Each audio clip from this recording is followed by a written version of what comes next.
അപ്പോൾ നമുക്ക് വളരെ എളുപ്പത്തിൽ രുചികരമായിട്ടുള്ള ചീര അവിയൽ തയ്യാറാക്കിയാലോ?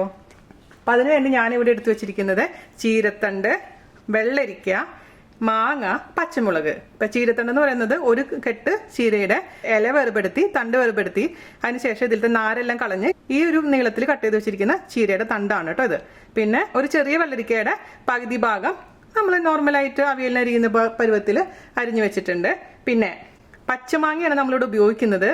ഒരു പൂള്, ഒരു കഷ്ണം പച്ചമാങ്ങയിൽ നിന്ന് അതിനെ ഇത്രേ എടുത്തിട്ടുള്ളൂ. കാരണം ഞാൻ കഴിഞ്ഞ ദിവസം അവിയൽ ഉണ്ടാക്കി നോക്കിയപ്പോൾ ഭയങ്കര പുളിയായിരുന്നു. കാരണം ഈ മാങ്ങ നല്ല പുളിയുള്ള ഇനാണ്. അതുകൊണ്ട് നിങ്ങളെ കയ്യിൽ കിട്ടുന്ന മാങ്ങ അനുസരിച്ച് വേണം മാങ്ങയുടെ അളവ് തീരുമാനിക്കാം കേട്ടോ. അപ്പം മാങ്ങ നിങ്ങൾക്ക് താല്പര്യമില്ലെങ്കിൽ അതിന് പകരമായിട്ട് പുളിവെള്ളം ഉപയോഗിക്കാം, അതല്ലെങ്കിൽ തൈര് ഉപയോഗിക്കാം, ഏതാണെങ്കിലും പ്രശ്നമില്ല.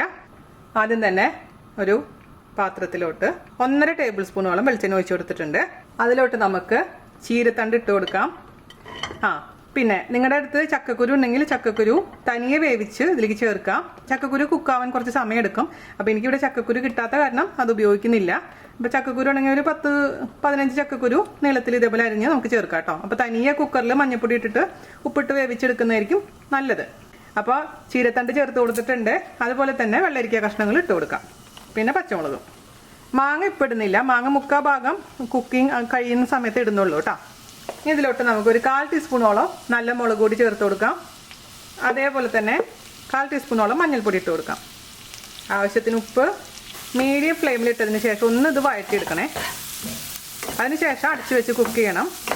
അടച്ചു വയ്ക്കുന്ന സമയത്ത് തീ ഒന്ന് കുറയ്ക്കാൻ പ്രത്യേകിച്ച് മറക്കരുത്. ഞാൻ ചെറിയ അളവിലെ ഉണ്ടാക്കുന്നുള്ളൂ. ചുവന്ന ചീര അല്ലെങ്കിൽ പച്ചച്ചീര ഉപയോഗിക്കാം. ഒന്നും അല്ലെങ്കിൽ നമ്മുടെ പാലക്ക് വെച്ചിട്ടും ചെയ്യാം കേട്ടോ. അപ്പം എല്ലാവർക്കും എല്ലാ സ്ഥലത്തും ചീര അവൈലബിൾ ആവണമെന്നില്ല.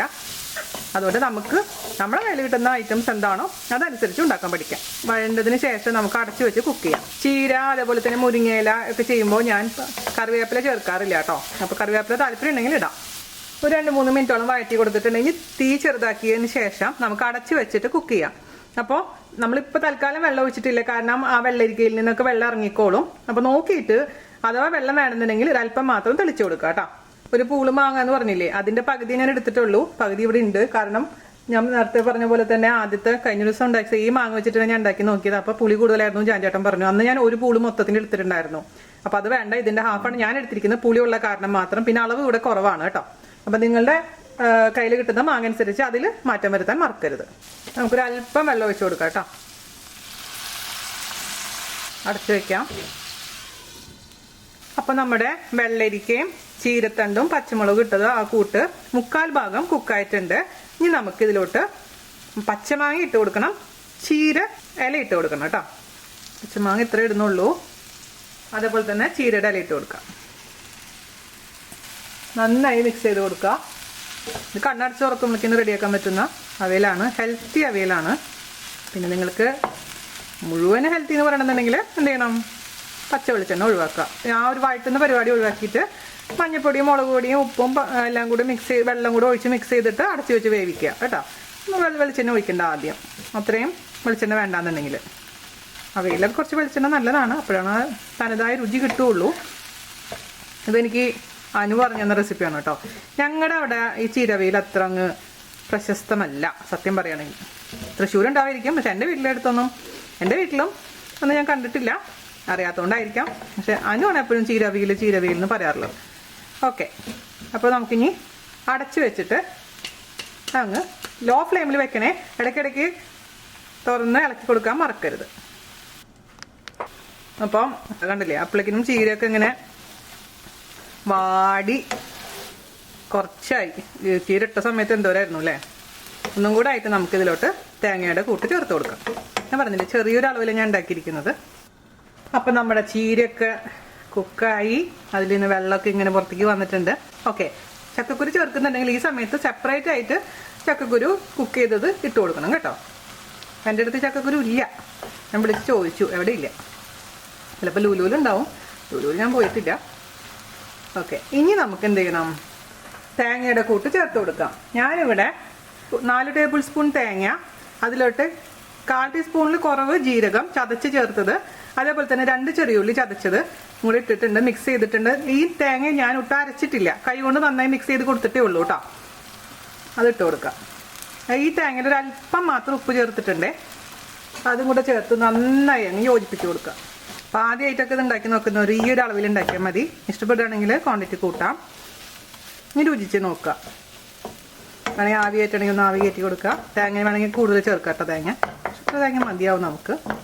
ഒന്ന് ആവി കയറ്റട്ടെ. ഞാൻ ഒന്ന് രുചിച്ച് നോക്കട്ടെ, ഉപ്പൊക്കെ ശരിയാണെന്ന് നോക്കട്ടെ കേട്ടോ. അല്പം കൂടെ ഉപ്പാവാം. പുളിയൊക്കെ കറക്റ്റാണ് കേട്ടോ. ഈ കുഴഞ്ഞിരിക്കുന്നൊരു പരിപാടിയുള്ളതാണ് സംഭവമാണിത്. നിങ്ങൾക്ക് ഇഷ്ടമുള്ള പച്ചക്കറികൾ വേണമെങ്കിൽ എനിക്ക് ചേർത്ത് കൊടുക്കാം കേട്ടോ. ഇന്നത് കിട്ടണമെന്ന് ഒരു നിർബന്ധമില്ല. നിങ്ങൾക്കിപ്പോൾ ഞാൻ കഴിഞ്ഞ ദിവസം ഉണ്ടാക്കിയപ്പോൾ ക്യാരറ്റൊക്കെ ഇട്ടുണ്ടായിരുന്നു. എല്ലാം ഇട്ടു. അതിൻ്റെ കൂട്ടത്തിൽ കൂടെ എക്സ്ട്രാ ചീര ഇട്ടു എന്ന് മാത്രം. അങ്ങനെയും ചെയ്യാം. അപ്പോൾ എങ്ങനെയാണെങ്കിലും കുഴപ്പമില്ല. ഒന്ന് ജസ്റ്റ് ഒന്ന് അടച്ചു വയ്ക്കാം ചെറിയ തീയിൽ കേട്ടോ. അപ്പോൾ നമ്മുടെ ചീര അവിയൽ റെഡിയായി. ഇത്രേ ഉള്ളൂ. ഞാൻ ഓഫ് ചെയ്തു. എല്ലാം കറക്റ്റാണ്. രുചിച്ച് നോക്കിയപ്പോൾ അല്പം മാത്രം വെളിച്ചെണ്ണ തൂക്കി കൊടുക്കുക. പച്ച വെളിച്ചെണ്ണ. ഞാൻ പറഞ്ഞ പോലെ വെളിച്ചെണ്ണയുടെ ഉപയോഗം നിങ്ങൾ സ്വന്തം ഇഷ്ടത്തിനനുസരിച്ച് മാറ്റം വരുത്തണം കേട്ടോ. അപ്പോൾ വീണ ചേച്ചി ഇത്ര ഉപയോഗിച്ചു വെച്ചിട്ട് നിങ്ങൾക്കിപ്പോൾ വെളിച്ചെണ്ണ താല്പര്യമില്ലെങ്കിൽ ഉപയോഗിക്കണമെന്നില്ല. ഞാൻ ആ ടേസ്റ്റിന് വേണ്ടിയിട്ടാണ് ഇതൊക്കെ ചേർക്കുന്നത്. ഓക്കെ.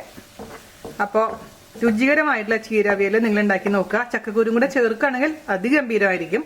ഇല്ലെങ്കിലും ടേസ്റ്റ് ഉണ്ട്. പിന്നെ ഇതൊരു ഹെൽത്തി ആയിട്ടുള്ള അവിയലാണ്. അപ്പോൾ എല്ലാവരും തയ്യാറാക്കി നോക്കുക. ഈ വിഷുവിന് മുമ്പായിട്ട് തയ്യാറാക്കി നോക്കണേ. പിന്നെ വിഷുവിന് സദ്യക്ക് വിളമ്പണമെന്ന് ചോദിച്ചു കഴിഞ്ഞാൽ അതൊക്കെ നിങ്ങളുടെ ഇഷ്ടം. പക്ഷേ ഇത് സാധാരണ ദിവസങ്ങളിൽ അപ്പോൾ ചീര തോരന് പകരമായിട്ടൊക്കെ ഉണ്ടാക്കി നോക്കാൻ പറ്റുന്ന ഒരു അടിപൊളിയായിട്ടുള്ളൊരു റെസിപ്പിയാണ്. അപ്പോൾ അനുവിന് വൺസ് അഗൈൻ താങ്ക് യു. അപ്പോൾ ഫൈനലായിട്ട് ഞാൻ ഒന്നും കൂടെ ടേസ്റ്റ് ചെയ്യാം.